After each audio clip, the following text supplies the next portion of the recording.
Steve Palazzolo maybe can explain the logic here with the Dallas Cowboys. Steve, Pro Football Focus head of football production and Check the Mike podcast. Also, he's going to be the new co-host of that with the 33rd team. So it's always great to have Steve back on to offer up his expertise.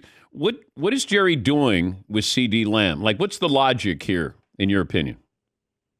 Jerry had a quote a couple weeks back basically saying, I know what I'm doing. I'm just creating some buzz, which isn't the best football decision, right? Like we always talk about this through the lens of salary cap and the price.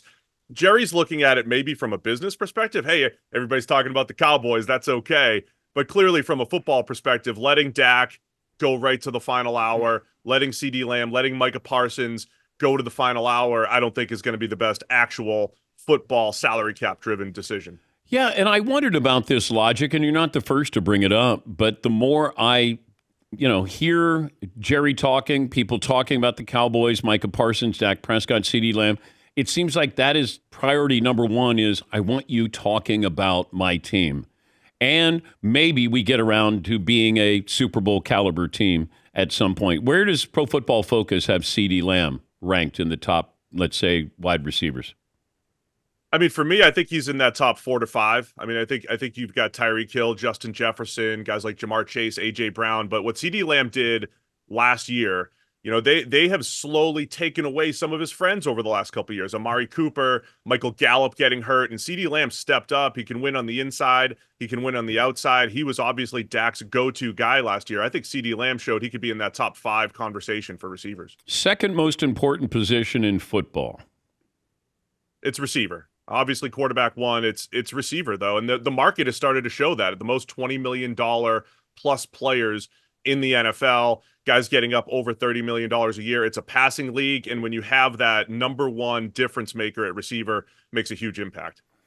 The NFL, the players had their top 100 ranking there. Somehow Aaron Rodgers made the list, even though he was in for 4 plays last year. Like it's hard for me to take it seriously, but then people do.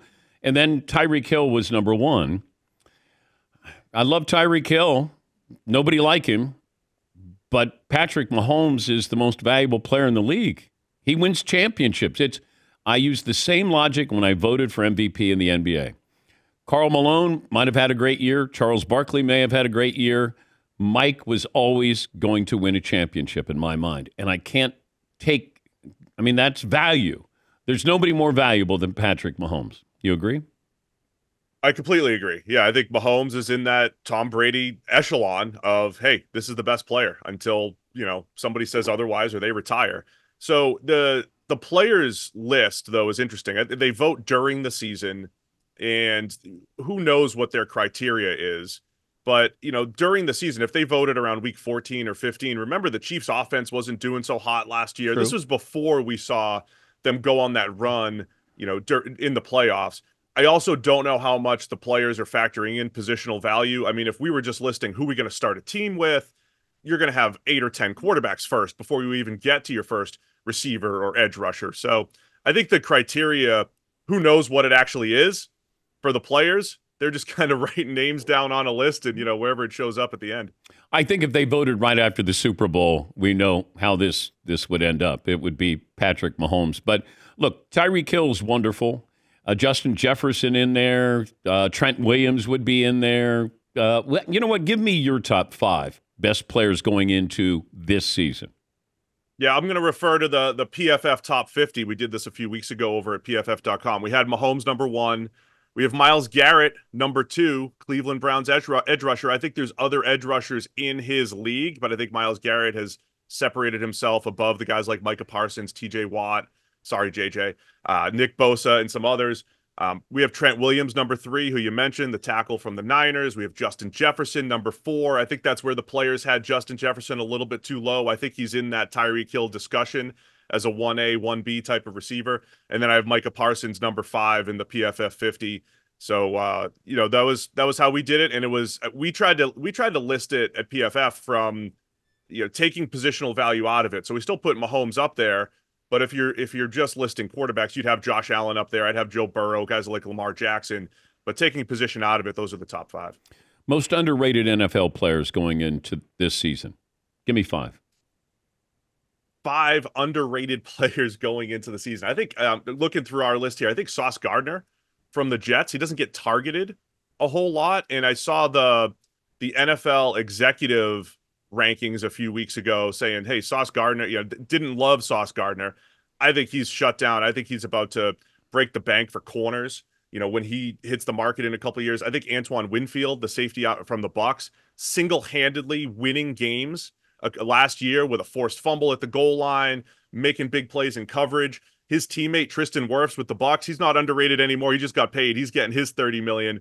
But what Wirfs did last year, going from right tackle to left tackle after 3 years playing right tackle, a lot of times it takes a little time to transition to the other side. He didn't need any time to transition to the other side. And I'm going to say Amon-Ra St. Brown, because I'm going to the 33rd team in the St. Brown Brothers podcast. They're doing a great job over there. Amon-Ra, look, the money is starting to talk and say, hey, he's not underrated anymore, but he has just done such a good job. He's got that list of all the receivers that were drafted ahead of him, and he just goes out there and continues to produce as one of the best slot receivers in the NFL. Is Brandon Ayuk worth a couple of first-round picks? I wouldn't say a couple. I think one. I think one is fair. I'm in the world where a first-round pick and a $30 million contract, I think, is probably worth it if you're a desperate team. I mean, if you're the New England Patriots that needs a number one wide receiver, and if you look at the Patriots in particular, I know he just turned them down, but when you have a rookie quarterback and you saw what a number one receiver did for rookie contract quarterback Jalen Hurts in Philadelphia, rookie contract quarterback Tua in Miami when he got Tyreek Hill, teams that are desperate for a true number one, I think, need a guy like Brandon Ayuk, and that's probably worth the one plus the $30 million. Who's more desperate, Cleveland or Pittsburgh? I'd say Pittsburgh at this point. I love the rest of their roster. I think Pittsburgh's also just more equipped to spend the money on receiver because they have one of the cheapest quarterback situations in the NFL. They have Russell Wilson for pennies on the dollar. They have Justin Fields for almost nothing. And then presumably next year, hey, maybe they'll draft someone. They're probably not breaking the bank for a quarterback in the coming years. So Pittsburgh can handle one of those $30 million contracts at receiver. Plus, they just lost Deontay Johnson. So if you can get a guy like Ayuk to pair with George Pickens, that's how you elevate a Russell Wilson or a Justin Fields. How talented is the Bears roster? I think it's middle of the pack to maybe lower half of the league. I think they've made great strides since Ryan Poles has taken over. A ton of good additions. I still worry a little bit about the defensive side of the ball. They played well down the stretch after they traded for Montez Sweat from Washington. Still worry a little bit about their pass rush, some inconsistency on the back end. Love what they've done on the offensive side of the ball, though. I think bringing Keenan Allen in as that high-volume slot receiver, drafting Rome Odunze in the first round to pair with Caleb Williams, the offense absolutely moving in the right direction. My big question is, can the defense keep up with what they did down the stretch last year? I know we spend way too much time talking about Aaron Rodgers in the offense. I would like people to focus, I wish they would, on the Jets' defense and just how good that defense is, because that might be the cornerstone of their success this year, in my opinion. Your thoughts?